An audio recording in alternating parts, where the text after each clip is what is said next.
Добрый день, дорогие подписчики и гости канала. Сегодня с вами я, один из авторов телеграм-канала генерал СВР, генерал-лейтенант службы внешней разведки, тот человек, которого вы знаете как Виктор Михайлович. Сегодня у нас пятница, 25 марта, экстренный выпуск. Тема, которую мы обсуждаем, одна – это война. Война идет, война продолжается. Мы сегодня обсудим, как всегда, события, которые произошли за прошедшие трое суток. И, конечно, обсудим, куда, куда нас выводит вся эта ситуация. Ситуация на фронте, ситуация в России, ситуация в мире в целом. Давайте обсудим. Значит, на фронте, как мы уже говорили неоднократно, пока что без перемен. Ведутся позиционные бои, опять-таки с переменным успехом. Российские вооруженные силы пытаются атаковать. Украинские вооруженные силы переходят в контратаки. Гибнут люди. Продолжается обстрел российскими войсками мирных городов. Гибнет мирное население. Гибнут дети. Продолжается полный беспредел в плане убийства мирных жителей. Владимир Путин дал распоряжение не считаться с жертвами среди мирного населения. Мы об этом говорили уже неоднократно, практически в самом начале войны. Он дал такое распоряжение. Более того, совсем недавно он дал распоряжение не считаться с потерями живой силы российских войск, любой ценой получать, пусть даже минимальные, но победы, которые можно было бы представить как победы большие. Но ни один стратегический успех не реализован, ни одна боевая задача, поставленная Путиным в начале войны, не выполнена. В связи с этим, безусловно, в опалу попал министр обороны Сергей Шойгу. Мы уже рассказывали у нас в телеграм-канале генерал СВР о том, что Путин распорядился усилить охрану Шойгу и Герасимову. И нет никаких сомнений в том, что Шойгу находится в опале. Многие, как мы уже говорили, злые языки из окружения президента Путина говорят, что Шойгу вообще арестован. Мы не склонны так драматизировать события. Шойгу пока что не арестован, просто отношение к нему изменилось коренным образом. Если Путин раньше относился к нему как к близкому человеку, это был действительно, Шойгу был действительно доверенным лицом, полноценным доверенным лицом. Путин делился с ним и планами, и расчетами. Были времена, когда Шойгу мог по праву считаться преемником Владимира Путина в президентском кресле. Но сейчас все эти мечты, все эти чаяния Шойгу смыты в унитаз. Шойгу не оправдал доверие. Все те сказки, все бредни Шойгу, которыми он побуждал Путина к войне. Мы уже неоднократно рассказывали о том, что Шойгу мечтал быть маршалом Победы. Он считал, что война продлится недолго, что захват Украины, полный захват Украины, вполне реален за несколько дней. И он был, безусловно, одним из инициаторов этой войны. Я не снимаю ни в коем случае ответственность с Владимира Путина, он основной идеолог и инициатор войны, но Шойгу подбивал Путина начать как можно скорее. Он привозил шаманов, он возил Путина к шаманам, он привозил шаманов, которые убеждали Путина, что сейчас он получит власть над миром. Совершали идиотские жертвоприношения. Вообще, конечно, чистый цирк и клоунада. Все эти шаманские бредни, но если бы это не привело к таким печальным последствиям. Итак, на сегодняшний день Сергей Шойгу в опале. Жаловался он, это правда, когда рассказывали средства массовой информации, даже провластные, о том, что он жалуется на плохое состояние здоровья, на ухудшение состояния здоровья. Это чистая правда. Путин игнорировал считал, что это симуляции со стороны Шойгу, что он пытается вызвать таким образом к себе снисхождение и жалость. Вот вчера с утра Путину доложили, что жалуются на острые боли и жжение в области сердца Шойгу. Путин сказал, что это симуляции, игнорировал эти сообщения, но потом сообщили, опять-таки, что Шойгу потерял сознание. Якобы, опять-таки. Тогда Путин распорядился все-таки предоставить медицинскую помощь несостоявшемуся маршалу Победы. Жалко, конечно, выглядит сейчас, по словам очевидцев из ФСО, министр обороны Сергей Шойгу. Сильно сдал, осунулся. Несмотря на все, Шойгу продолжает принимать участие в совещаниях с участием Владимира Путина. Правда, принимает участие как статист, больше кивает гривой и подтверждает все, что сказал Путин. Никаких инициатив уже не вносит. И по большей части помалкивает. Совершенно другая ситуация с начальником Генштаба Валерой Герасимовым. Хоть есть, конечно, огромное разочарование у Путина и самим Валерием Герасимовым, но в то же время Герасимов продолжает управлять войсками, продолжает командовать, продолжает владеть оперативной информацией, докладывает Путину лично он, и, по большей части лично он докладывает о том, что делается на фронте, докладывает чистую правду, докладывает все провалы.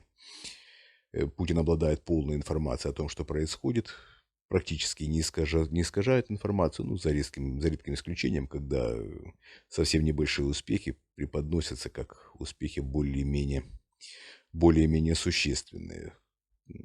Оценка довольно трезвая. Сам Валера Герасимов не считает себя виноватым в провале операции. Мы рассказывали о том, что первоначальные планы, утвержденные Генштабом, которые разработал Генштаб, который подтвердил Владимир Путин к реализации, это были ракетные удары, и ракетные удары должны были продолжаться вплоть до начала-середины апреля. Предполагалось, что когда наступит теплая сухая погода, но еще не появится так называемая зеленка, еще деревья не покроются листвой, именно в этот момент начинать сухопутную операцию. С сухопутной операцией поторопился лично президент России Владимир Путин. Он посчитал этот шаг правильным, он посчитал, что этот шаг будет внезапным, и достаточно несколько часов перерыва между ракетными ударами и сухопутной операцией для того, чтобы привести моральное состояние украинских войск в полную негодность. Считалось, что украинские войска испугаются, начнут сдаваться активно, что не стоит на протяжении 1,5 месяцев продолжать изнуряющие ракетные удары. Достаточно артподготовки так называемой и вперед. Но мы видим, что Путин ошибся коренным образом. Герасимов неоднократно на это давил в общении с Путиным. Герасимова тоже усилена охрана, но тем не менее, Герасимов свободно сейчас владеет ситуацией и управляет, еще раз повторяю, вооруженными силами в полной мере. Безусловно, ответственность за убийство мирных жителей, в том числе и на Валерии Герасимове, на Владимире Путине, на Сергее Шойгу, на Валерии Герасимове. Кто из них больше виноват, разбираться, безусловно, нет ни желания, да и зачем. Инициатор войны президент России Владимир Путин, Шойгу подстрекатель и основной вместе с Юрием Ковальчуком идейный вдохновитель, Валера Герасимов исполнитель, но тем не менее исполнитель вполне осознанный, и те жертвы и военных, и мирного населения на совести и на руках Валеры Герасимова в том числе. Я уже говорил о том, что мы с Валерой когда-то даже имели такую ошибку называть друг друга друзьями и общались Тогда он был другим человеком, сейчас он сильно изменился. Тогда он многократно убеждал Путина о том, что военный конфликт — это самая последняя стадия любой гибридной войны и далеко не основная. Но сейчас его мнение резко поменялось. Сейчас он как человек поменялся крепко. Это далеко не тот человек, с которым я имел возможность общаться. И еще раз повторяю, когда-то называл другом. Ждет суд и Валерия Герасимова, и максимальное наказание, уверен в этом, и Сергея Шойгу, если тут доживет, и его проблемы с сердцем окажутся не настолько серьезными, насколько он сейчас преподносит. С Путиным будет совершенно другая история, мы об этом говорили. Путин закончит как Каддафи, Путин будет ликвидирован, это наша основная цель — ликвидировать президента России Владимира Путина. Черенок от лопаты ждет его, и Путин может смело уже начинать примерять калибр черенка. Так, теперь давайте немножко обсудим другие события. Продолжает Запад наращивать санкции. Да, санкции уже не настолько сильно бьют по экономике России. Текущие санкции новые. Это в основном по окружению Путина. Взвыли некоторые олигархи, которые в том числе являются кошельками Владимира Путина. Взвыл Петр Авен, тоже знаю лично этого человека, редкая крыса по своей натуре. Давний приятель Владимира Путина, действительно является человеком, который поддерживал Путина, является одним из его кошельков, пусть и не основным кошельком, но одним из кошельков. Сейчас находится в Лондоне, постепенно подвывает, рассказывает, как ему тяжело жить. Ну, я думаю, с этим можно ознакомиться, с его словами можно ознакомиться в свободном доступе. Средства массовой информации активно перепечатывают его стенания. Не хочет категорически уезжать из Лондона.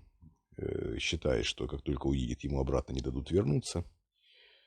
Вот такой оказался гонимый Петя Авен. Ответственность за войну на нем безусловная. Ответственность на Фридмане за войну не менее, чем на Авене. Все, кто является кошельками президента России Владимира Путина, многолетними кошельками, еще раз подчеркиваю, являются спонсорами войны.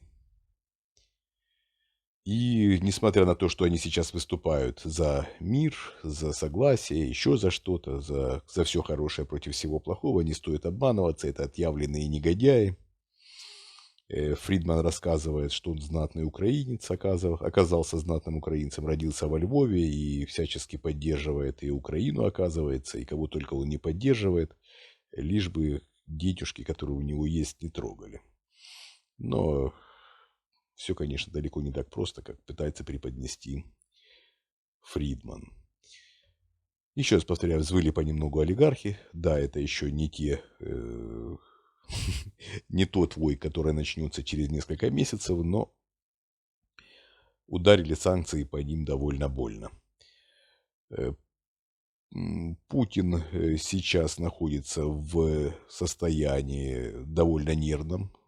Мы немножко опишем его состояние на следующей неделе, я имею в виду состояние здоровья на следующей неделе, когда у нас будут более точные данные. Он будет на этих выходных проходить обследование, и на следующей неделе мы будем иметь более точные данные по состоянию его здоровья. Сейчас можно сказать, что он сильно сдал, он очень нервничает, часто срывается на знакомых, на тех людях, которые находятся в его окружении, в том числе на прислуге. И ребята из ФСО регулярно говорят, что состояние моральное и желает лучшего. Будем смотреть, куда движется этот идиот, будем держать руку на пульсе. Я имею в виду, куда он толкает страну. По Эльвире Набиуллиной мы уже неоднократно рассказывали о том, что подавала в отставку после начала войны Эльвира Набиуллина и категорически не хотела продолжать работу во главе Центрального банка. Но уговорили до окончания войны продолжить управлять Центробанком и постараться выполнять эффективно свои обязанности. Набиуллина согласилась. Ей пообещали, что после войны ее отпустят в отставку. Более того, ее выпустят из страны и дадут возможность эмигрировать. Набиуллина согласилась. Мы уже говорили о том, что она действительно профессионал и единственный человек, который в последнее время, после начала войны, смело и откровенно общался с Владимиром Путиным, дерзил ему в ответ и показывал свою позицию. Сказал откровенно Набиуллина, что не сможет вытащить финансовую систему из этого кризиса, не сможет с помощью Центробанка стабилизировать инфляцию, которая, по ее мнению, ожидается в пределах 69-72% по итогам этого года. Катастрофическая инфляция, просто катастрофическая. Удар по кошелькам, по холодильникам практически всего российского населения. Практически всего. Сейчас многие просто еще не осознают всей проблемы, но проблема будет колоссальная, просто колоссальная. Я же еще раз повторю, прочувствуют все. Закрытые опросы ФСО показывают, что около 75% поддерживают решение Владимира Путина начать так называемую спецоперацию, реально войну. Поддерживает, причем Владимира Путина, по большей части женское население. Вероятно, до конца не осознают, что происходит, но в то же время взрослые люди сейчас, я уже неоднократно говорил о том, что без проблем найти информацию в интернете, что происходит в реальности. Все задокументировано, есть видеоматериалы. Кому не лень, кто считает нужным быть в курсе событий, без проблем найти любую информацию. Люди стараются не знать многих вещей. Многим людям не нравится то, о чем мы говорим. Это выбивает, безусловно, из зоны комфорта. Но мы говорим правду, какой бы горькой эта правда ни была. Мы стараемся делать так, чтобы вы, наши уважаемые зрители, слушатели, подписчики и гости канала, знали правду. И уверены, что эта правда поможет вам в принятии ключевых решений в вашей жизни. Так, давайте, наверное, на сегодня это все. Поставьте лайк этому видео, если хотите нас поддержать. Также, если есть желание поддержать нас материально, есть подписка на Patreon. В описании к этому видео есть подписка на спонсирование нашего канала для наших уважаемых зрителей и слушателей в России. Есть ссылка на криптовалютные кошельки. У кого есть возможность и желание помочь, помогайте. Безусловно, на криптовалютные кошельки могут помочь не только граждане России, но и все остальные. Просто у граждан России других возможностей помочь нам практически нет. Я имею в виду тех людей, которые находятся на территории России. Так, по этому на сегодня все. Огромное спасибо, что слушаете нас, что доверяете нашей информации и этим делаете свою жизнь проще. И еще раз повторю большое спасибо. Мы вас всех любим. Скоро мы победим, и Россия будет свободной. Все, большое спасибо, всего доброго, до свидания.